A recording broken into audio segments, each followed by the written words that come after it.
안녕하세요. 뉴스와 사람들입니다. 15일 밤 한강버스가 멈췄고 승객 82명이 전원 구조됩니다. 16일 박주민 의원은 사고 현장을 가는데 그 배가 저 상태로 딱 있었고요. 주변에 119 구조정이 3대가 있었어요. 3대가 이렇게 왔다 갔다 하더라고요. 네. 그래가지고 처음엔 사람들이 막 웅성성한 게 사람이 빠진 것 같다. 그래가지고 제가 보니까는 서치라이트를 이렇게 바다 쪽으로는, 이 강 쪽으로는 안 하더라고요. 그래서 그건 안 였나 보다 했는데 보니까 사람들이 이렇게 이제 막 움직이는 거예요, 안에. 그래서 지금 옮겨 타는구나 해서 제가 가봤더니 사람들이 이제 막 이렇게 구명조끼 입고 막 오고 있더라고요. 예, 그래가지고 이제 그 상황이었고 119는 그 소방차가 한 10대 정도 왔었고. 소방차가 10대? 예, 10대가 이제 저쪽으로 쫙 깔렸고 앰뷸런스도 한 2-3대 왔었고요. 그래서 이제 대형 사고 났나 했는데 이제 알고 보니까 구조 중이었고.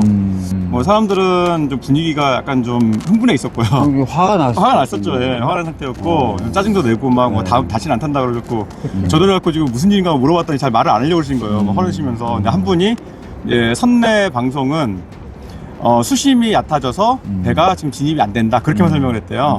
좀 추워가지고 사람들이 좀 많이 떨은 상태였고 애들은 막 이제 담요 이렇게 막 감싸고 있고 뭐 그런 상태였어요. 뭐 막 물어보고 그렇게 하기가 좀 어려웠고 저도 내부 촬영을 좀 하려고 했는데 너무 예민하셔가지고 안 되겠더라고요. 자, 이미 중단되었던 한강버스가 11월 1일부로 다시 운항을 재개했고 11월 14일 김민석 총리는 한강버스 선착장을 방문해 첫째도 안전, 둘째도 안전을 강조합니다.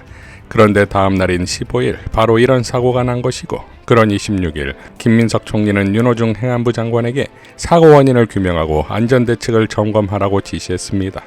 김민석 총리는 서울시는 행정안전부와 협조해 이번 사고 원인을 철저히 조사하고 한강버스 선박, 선착장, 운항 노선의 안전성을 전반적으로 재점검하라, 한강의 얕은 수심과 관련해 발생할 수 있는 위험 요인과 대응 방안을 상세하게 분석해 조치하라, 안전은 아무리 강조해도 지나치지 않는다, 점검 후속 조치를 조속히 완료하고 필요시 일시 중단, 기간 연장 등을 포함한 방안을 추가 검토해 시행하라 라고 지시했습니다.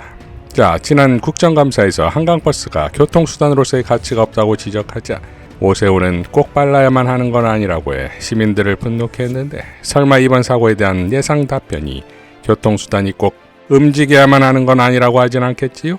서울시가 언제까지 오세훈이의 실험실이 돼서 되겠습니까? 민주당이 검사징계법 폐지안을 발의하면서 전격적인 정성호 법무부 장관의 조치를 주문하는데 정부가 대장동 항소 포기에 집단 행동을 한 검사장 전원을 평검사로 전보 검토한다는 보도가 나왔습니다. 경향신문의 단독 보도에 따르면 정부가 대장동 사건 1심 선고에 대한 항소 포기 이후 이에 반발하며 집단 행동을 한 검사장 전원을 평검사로 인사 전보하는 방안을 유력 검토하고 있는 것으로 16일 전해졌다. 아울러 국가공무원법 위반 등에 대한 수사와 직무감찰 및 징계 조치 등 3가지 방안을 놓고 논의하고 있는 것으로 알려졌다고 보도했습니다. 지난 법사위에서 박은정 의원은 다음과 같이 밝혔습니다. 이 검사장 18명 집단 항명의 주동자들입니다. 주동자 조금 더 있는데요. 저 3명이 주동자입니다. 김창진 검사, 저 사람 지금 부산지검장인데요. 윤석열 검찰, 윤석열 정권 초대 검찰 과장입니다. 저런 사람 왜 부산지검장에 보냅니까? 이해가 안 돼요. 찐윤 검사예요. 박현철 광주지방검찰청 검사장, 윤석열 총장, 대검 정책기획과장 했습니다. 찐윤 중에 찐윤이에요. 저 둘이 강성 친윤이 지금 이 사태를 주동하고 있는 겁니다. 여기서 조금 더 있어요. 저 3명에 대해서는 장관님 저 뒤에 저 검찰국장 있죠? 역진 인사가 안 된다고 하시니까 자리가 있어요. 저 사람들이 인사 조치할 자리가 있다고요. 직무 배제하고 인사 조치하십시오. 이 검사장들의 집단 항명, 집단 행동에 대해서 인사 조치를 반드시 하시고 직무 배제를 하십시오. 그렇게 해야지 이 사태가 이 집단 행동, 정치질을 하는 검사들에 대해서 경고가 될 수 있습니다.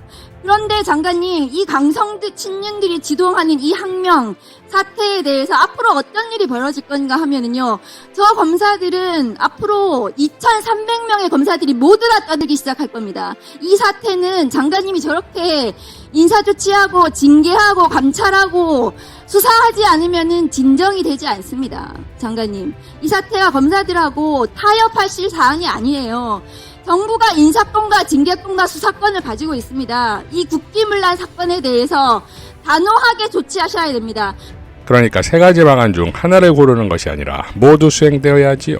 때마침 민주당 정치검찰 조작기소 대응 TF는 다음과 같이 기자회견을 열었습니다. 네, 최근 대장동 사건과 관련한 중요한 보도가 잇따라 나왔습니다. 대장동 일당인 정영학 측 의견서에 따르면 소위 정영학 녹취록을 검찰이 조작했다라고 하는 내용이 담겨 있다고 합니다. 검찰이 이 녹취를 임의로 해석을 해서 정진상 전 실장과 또 김용 전 부원장을 겨냥한 내용으로 일부 내용을 추가하거나 삭제해서 검찰 버전 녹취록을 만들었다라는 것입니다. 통상 녹취록이라고 한다면 녹음한 대화 내용을 그대로 글로 옮겨 적은 것을 일컫습니다. 우리 형사소송 규칙에도 녹취서를 조사할 때 녹취서의 기재가 녹음물의 내용과 불일치한다고 이의를 제기한다면 법원이 녹취서 기재 내용의 오류 여부 등을 확인할 수 있게 되어 있는 만큼 이 녹취록이 작성될 때에는 그 어떠한 내용도 임의로 가감되어서는 안 될 것입니다. 그런데 대장동 사건의 핵심 증거인 정영학 녹취록을 검찰이 조작을 해서 사건을 왜곡한 것입니다. 이 자체로 매우 중대한 범죄이고 노골적인 정치 공작입니다.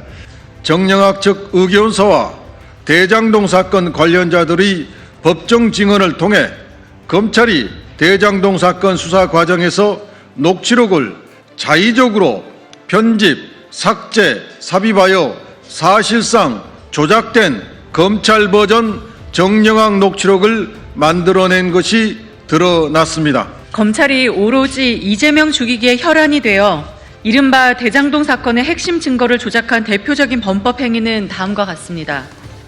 첫째, 재창희 형을 실장님으로 둔갑시켰습니다. 2023년 5월 16일 남욱 정영학의 녹취록에서 남욱은 유동규에게 9천만 원을 전달한 상황을 설명하면서 유동규가 다른 방에 갔다가 빈손으로 돌아와 재창희 형을 언급했다고 말했습니다. 그런데 검찰은 이를 실장님으로 바꿔치기 했습니다. 결과적으로 녹취록을 조작하여 정진상 전 실장을 사건 구조 안에 억지로 끼워 넣은 것입니다. 이에 대하여 남욱 정영학 모두 실제 법정에서 정진상 실장이 아닌 재창희 형이 맞다고 명확히 증언했습니다. 둘째, 위례 신도시를 윗 어르신들로 왜곡했습니다. 2013년 8월 30일 남욱 정영학의 녹취에서 남욱은 위례 신도시 너 결정한 대로 다 해줄 테니까 라고 말했습니다. 여기서 언급된 것은 분명히 지명 위례 신도시입니다. 그런데 검찰은 이를 마치 이재명 대통령이 대장동 사건의 정점으로 보이게 하기 위해서 윗선 지시로 바꾸었습니다. 허위 조작 기술을 부려 왜곡된 정치 프레임을 만들어낸 것입니다. 이러한 조작들은 실수로 하기에는 지나치게 교묘하고 우연이라 보기에는 하나같이 오로지 단 한 사람만을 겨냥하고 있습니다. 왜 그랬을까요? 그 목적은 단 하나, 오직 이재명 죽이기, 윤 어게인을 위한 것이었습니다. 더불어민주당은 검찰의 이러한 증거 조작 의혹을 결코 그냥 넘기지 않을 것입니다. 검찰이 왜곡한 단어 하나, 문장 하나까지 그 배경과 책임자를 끝까지 추적하겠습니다.